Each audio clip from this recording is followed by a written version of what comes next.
Good morning, folks. Here we go again.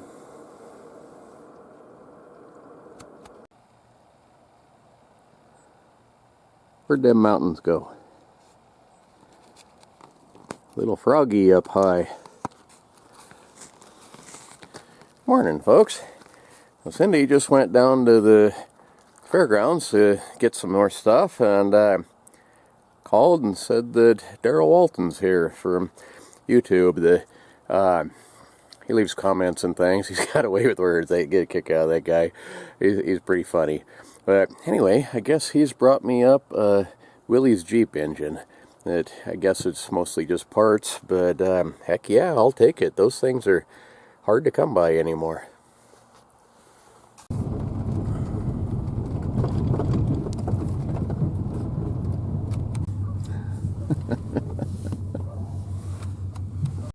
Okay. All right, well, my story about Elmer Keith, and this is a disclaimer now, I have been known from time to time to stretch things a little bit, and this happened 50 years ago, and my memory is only about this long, so forgive me.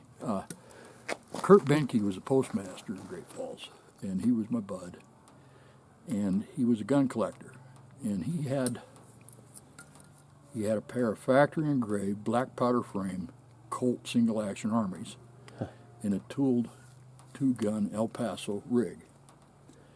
And we come over to the Missoula gun show, and he stopped at the Bank of Montana in downtown Great Falls. And he come out of his safe deposit box with these 2 guns slung over his shoulder. He said, "Let's go." And we headed over and come to the Missoula gun show when it was still held At the college? Yeah, at the college there. So we go in, and down at the far end in the foyer there's a whole bunch of people, and all you see is the top of this little Stetson sitting down there, and Keith wasn't but a sawed-off little run. And a puff of smoke coming out the top, and smelled like a dog turd down there. I don't know what brand he smoked, but it was the raunchiest goddamn thing I ever smelled. But Kurt says, "Watch this." And he slung them Colts back up over his shoulder.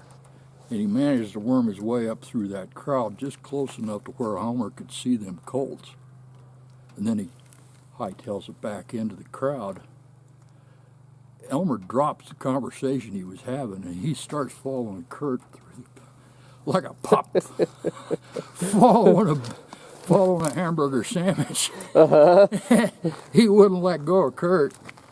The problem was, he wanted them Colts, and the problem was Kurt had already worked out a deal beforehand for an 1873 Winchester and .22 long rifle 6 months beforehand.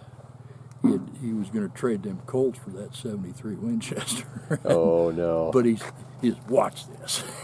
Just to get it out. He had no use for Elmer Keith whatsoever. Oh, really? A lot of people didn't like him. From what I understand, he was kind of gruff. And I don't know. I never got to meet him, but some folks thought he was great. Others really didn't like him at all. Yeah, I don't know what interaction he had before that.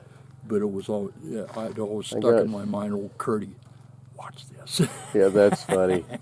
I got one friend here that has lived here all his life, and he knew him, and he said he didn't like him. But I had another guy that he died, but they were really good friends, so who knows? I don't know. I never got to meet him. Well, there was my father-in-law was leasing land over there in Roberts from a guy, a pilot, that was managing the air services for the Forest Service out here. And he said that he flew Keith around, especially up and down to Pacimarine. And he said in all the time that he knew Elmer Keith, he never shot an animal once.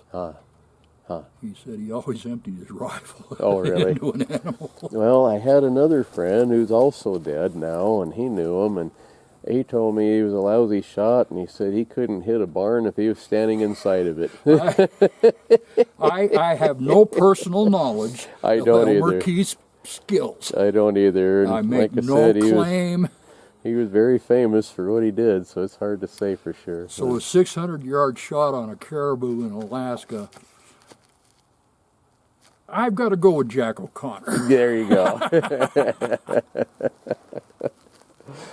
At least Well. at least I've used the 270. Yeah. Well, thank you very much for the Well, like I say, if Jeep nothing parts. else, there's a few pounds of cast iron. Yeah. Well, thank you.